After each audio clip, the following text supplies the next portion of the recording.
this is Dread from Epic Builds, and in today's unscripted video, we're going to be showcasing you guys how to farm boss uniques more efficiently. This is a part 2 to the other guide, how to farm uniques efficiently, which that link will be in the description, as that is how you farm the monolith zones for uniques. Now, to farm boss uniques faster, that's a little bit of a different, different idea.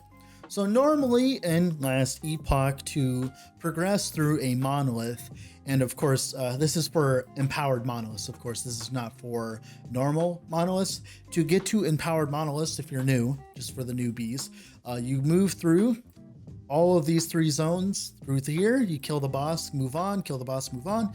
You kill all 3 bosses in the level 90 zone. Go into this little thing in the center, which will be a physical thing you can walk to. Click the button. There's a thing to click on in the middle, like an interactable thing, and it will unlock empowered monoliths. This is very, very important, as empowered monoliths is the start of the game, because that's when the corruption grind begins. Now, so to show you the difference here, so normally monolith bosses, you want to do monoliths to get stability and finish these monoliths, right? So normally, as you can tell here, I'm getting 32 stability for doing this monolith. It takes, I think, 750 stability to get there. It would take 20 of these just to get to a boss. That's a lot of time.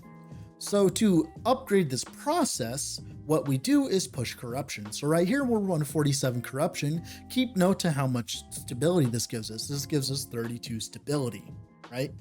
So you want to be pushing corruption. We're going to go to the Stolen Lance here, and this is the monolith I'm currently pushing on my paladin because, Exalted Wings of Argentus, of course.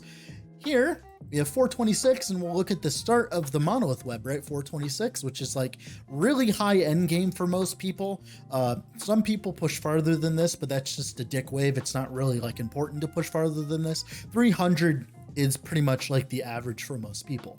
Now, 50 stability. So we just gained 14 stability per monolith zone just for pushing our corruption. This is just the beginning node. Now, as you can tell, as you go down nodes, you get more and more. And this is exponential with your corruption as well, because you'll get more per node afterwards, right?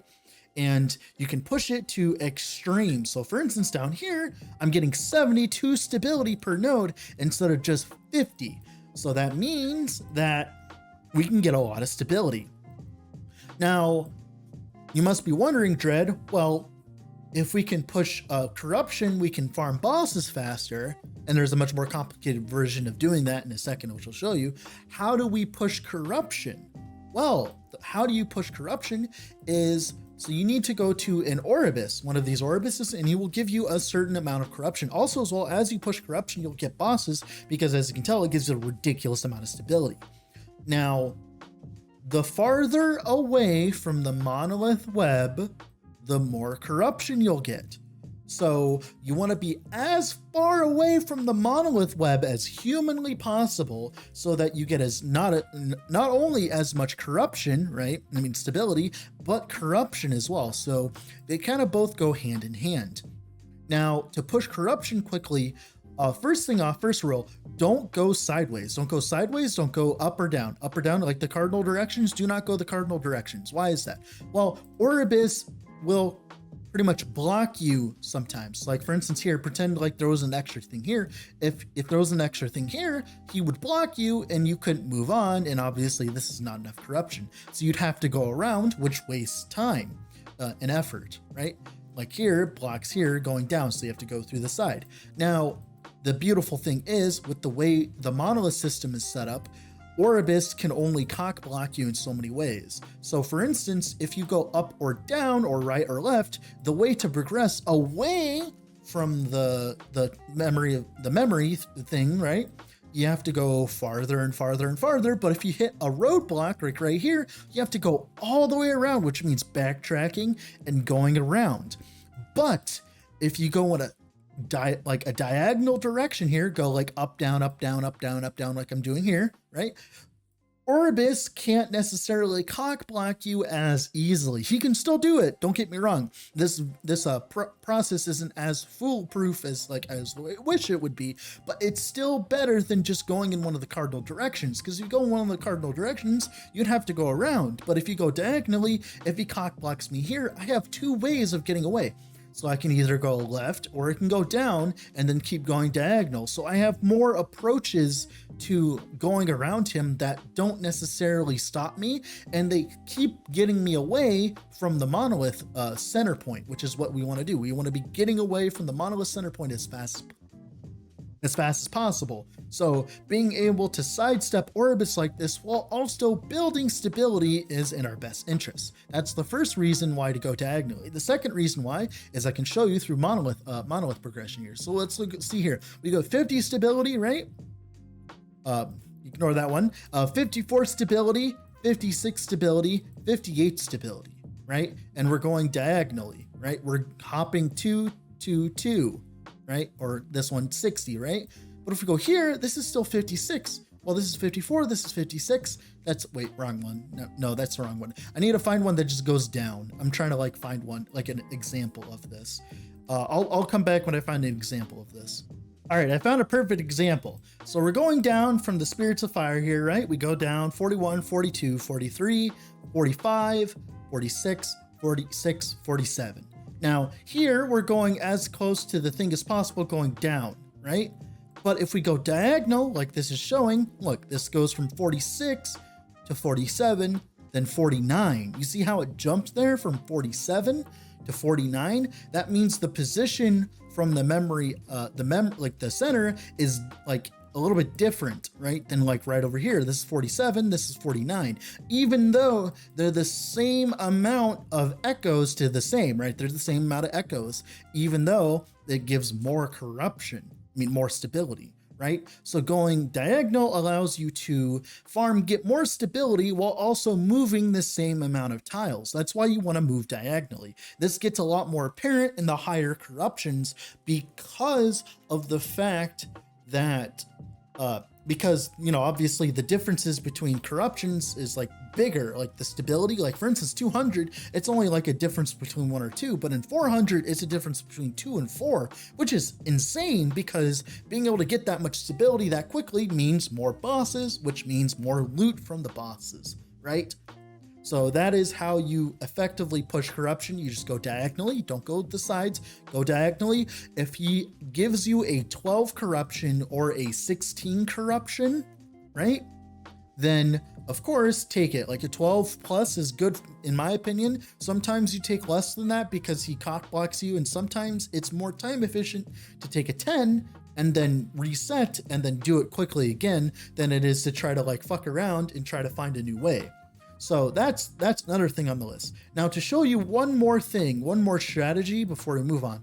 So with the unique guide, we showed you how Vessels of Chaos and Vessels of Memory go into this. Well, Vessels of Memory are specifically insanely strong in terms of stability grinding, because let's say we finish all of these monos, right? It's a lot of stability, right? And we didn't do the Orbis, right? We just unlocked a bunch of monos and then we did them all. And then we unlocked them again with the memory, right? The memory vessel. Well, if we look here, if we did the same thing, it's 52, 54, 52, but here it's 68, 68, 72. So the reason why this is so strong is because you can just redo these over and over again and do a bunch of bosses in a chain. And if you use the Vessel of Memory, it will allow you to redo, if you set up your monolith properly, you can get 6 to 7 to 8 different boss encounters at the same time, because it's very quick to do the stability real quick, to do these monos, and it's much more efficient to do a bunch of bosses in a row with this method, with the Memory of Chaos, the memory vessel, and then it is to just push corruption over and over again, stuff like that. So that is an end game strategy if you are specifically targeting something like a Ravenous Void from from Gaspar after 300 corruption, or if you're farming LP Wings or something of that ilk, or whatever else LP item, like boss item you're trying to find, like you're trying to find LP atrophies, right?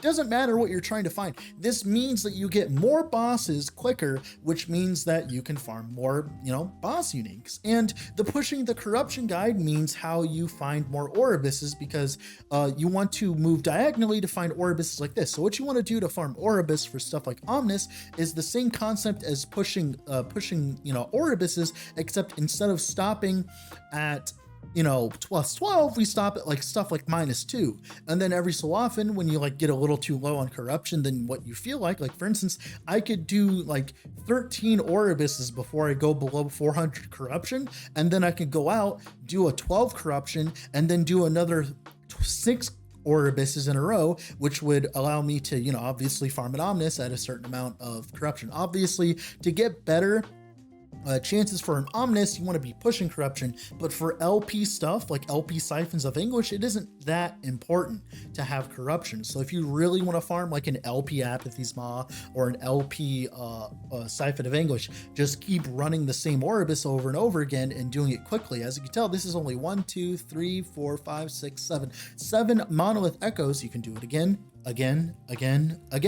and you'll get Siphons of Anguish with LP, Apathy's Maw with LP, Shattered Chains with LP, the boots with LP. You just keep doing it over and over and over again, and eventually you'll get what you want. Obviously, RNG, giving you whatever, but it takes time, but it's definitely faster to do it this way than it is to do it like just whatever else way you're thinking of.